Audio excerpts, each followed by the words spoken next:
Right. I think it might be useful, or helpful at least, to answer the question, what do Neo-Swedenborgians believe?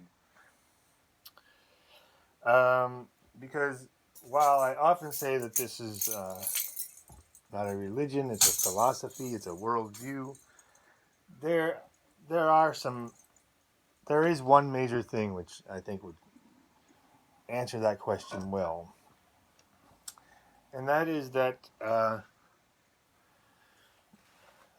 Neo-Swedenborgians believe that Western civilization, meaning us, speakers of English and others, is headed towards worldwide Rastafari.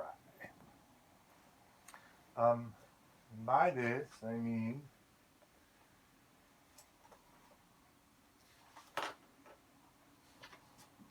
you get some paper and a pen.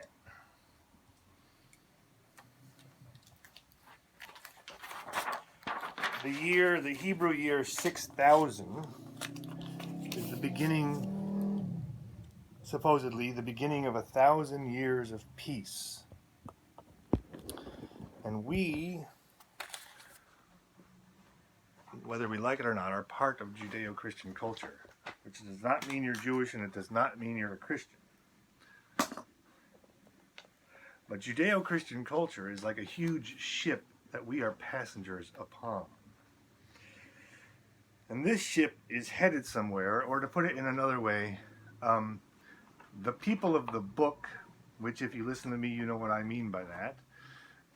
But if you don't, you might not. So I'll explain that what is generally called Judeo-Christian culture, in a more academic setting, is called people of the book. And it includes Jews, Christians, and Muslims. So Jews, Christians, and Muslims, and I include Rastafari. But in an academic setting, they don't yet include Rastafari. But I do, because Rastafari are people of the book. And some people are further along in this book than others. Some people have gotten to the ending already. And the book is, the Jews prophesize for a Messiah. That's the Old Testament. The Messiah comes and lives on earth and promises to return. That's the New Testament.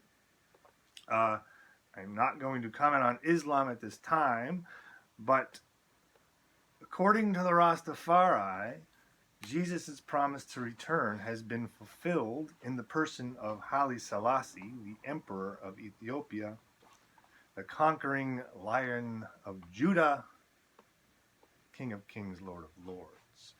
The final person to sit on the seat, the throne of King Solomon. The throne of King Solomon lasted all the way to Haile Selassie. And so, if you're Rastafari, the promise of Jesus has been fulfilled. And it's just going to take a little while, 219 years and 3 months from now, for this to soak in. Because it is basically an epoch turning. So at what rate do epochs turn? And if you look at Christianity, from the time Jesus supposedly lived, because some people think Jesus was just a fictional character, and we don't mind that. That's a perfectly valid opinion. But from the time the Jesus character supposedly lived until Christianity became the religion of the realm was approximately 300 years. And from the time the Prophet Muhammad actually lived until the Muslim Golden Age, that was approximately 300 years.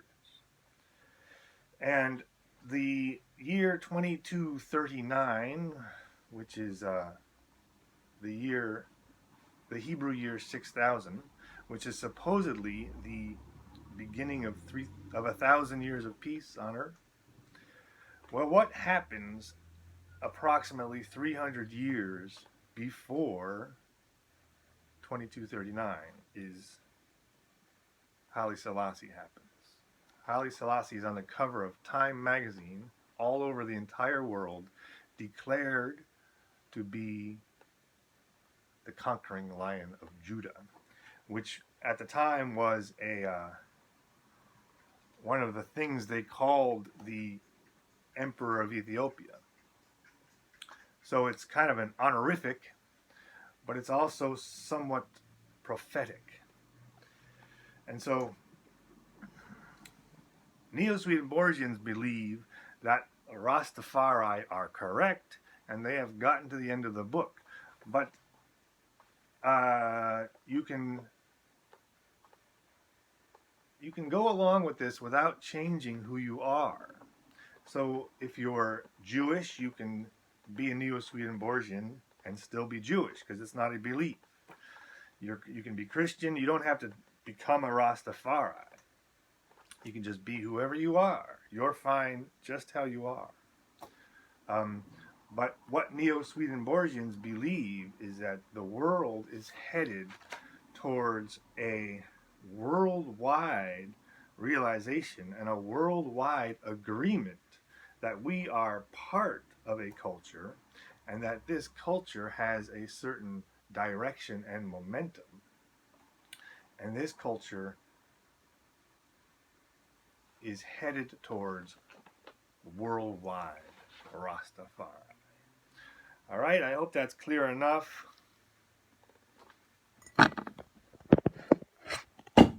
Thanks. See ya.